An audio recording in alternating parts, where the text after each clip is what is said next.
Nu, davai. Tai labas visiems, už mano nugaros toksai gražus nuliukas. Tai va dabar net nežinau, ką pasakyti, ar čia pradžia, ar čia pabaiga. Kaip ir mūsų numerologijai buvo paskutinis skaičius 9, bet aš užklausiau, o tai visi skaičiai prasideda nuo 0. Danutė pasakė, kad numerologija tai yra visiškai kitaip. Tad va šiandieną ir norėčiau Danutės paprašyti, kad jinai mums papasakotų apie tą nulį trumpai ir aiškiai, neįsiplečiant, nes, kada labai daug demagogijos yra, tai žmogui yra neįdomu. Tai, Danutė, prašau, ar tai čia yra pabaiga, ar čia yra pradžia, bent jau numerologijoje, nes Danutė žino apie skaičius viską ir daugiau. Prašom. Sveiki visi. Taip, dabar pas mus yra nuliukas, ko labiausiai laukiam ir galvojam, kas tas nuliukas. Apie nuliuką galiu papasakyti yra labai daug. Bet, kaip tu sakai, neįsiplėsim, nes jo yra keli būdai. Yra ir dvasinis, kaip skaitomas angelo numeris, tai ten daugiau kas gal susijęs su dvasiniais ryšiais. Ir yra, kur mums paprastiem, kaip sakau, žmogeliams suprantamas nuliukas, kuris pastoviai vaidenasi. Ir mes nesuprantam, kas darosi. Galiu pasakyti, kai buvo 9 pabaiga, nuliukas lygiai tą patį reiškia. Pabaiga. Tik aišku, ne pasaulio, kaip aš sakau. Kad norėčiau sutraukti labai trumpai ir kad bent suprasti, ką jis iš viso mums reiškia, truputį paskaitysiu. Numerologijoje skaičius 000 yra ypatingas ir retas, nes jį sudaro tik nuliai, kurie patys savaime turi gilę simbolinę reikšmę. Jis dažnai interpretuojamas kaip ženklas iš visatos ir dvasinių jėgų. Nu tai va ir sakiau, daugiau truputį, kaip sakyčiau, susijusi su,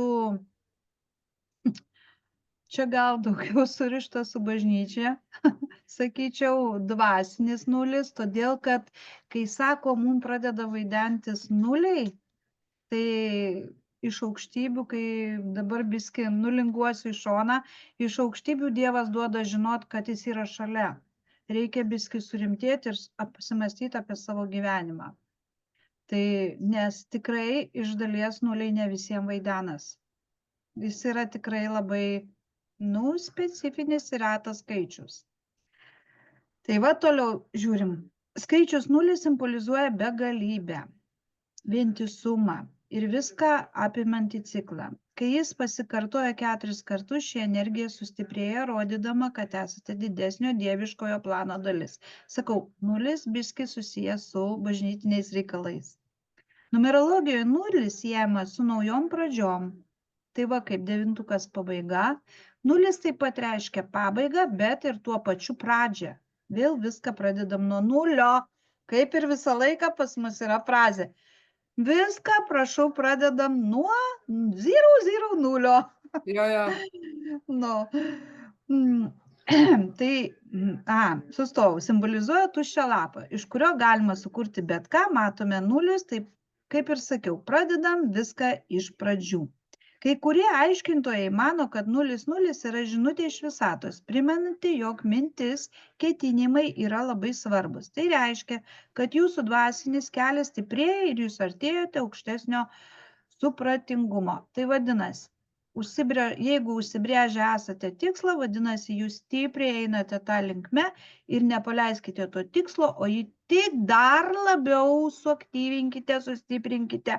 Jeigu jūs esat verslininkas, ir jūsų matote, kad verslas labai gerai einasi, vadinasi, dar labiau jį tobulinkite, stiprinkite ir nepaleiskite jo iš rankų. Kadangi 0 neturi savo skaitinės vertės, tai jis taip pat reiškia tam tikro tuštumą. Jis niekas. Jis tuščias skaičius, jis 0. Va taip įdomiai. Kai kurie mano, kad 0 angelų aukštesnio jėgų ženklas, primenantis, kad esi apsaugotas ir vedamas teisingų kelių. Kaip ir sakiau, daug numerologų, mokslininkų, astrologų teigia, kad 0 yra dvasinis reiškinys.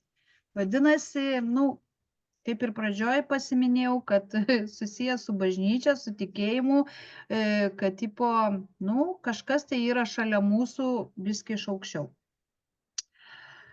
Ką čia dar galiu apie nuliuką pasakyti? Nu, nulis būtų suvokiamas kaip ženklas, kad susitelkėt ir savo dvasinį gyvenimą. Tai yra baimės, ribojančios mintis, nu, gal kokie siunčiami ženklai iš aukščiau. Nu, kažkas tai vis tiek būna pas žmonės tokio kaip pavyzdį, gal vat, mane perspėjo, neik, mintyse taip, kažkas ūžia.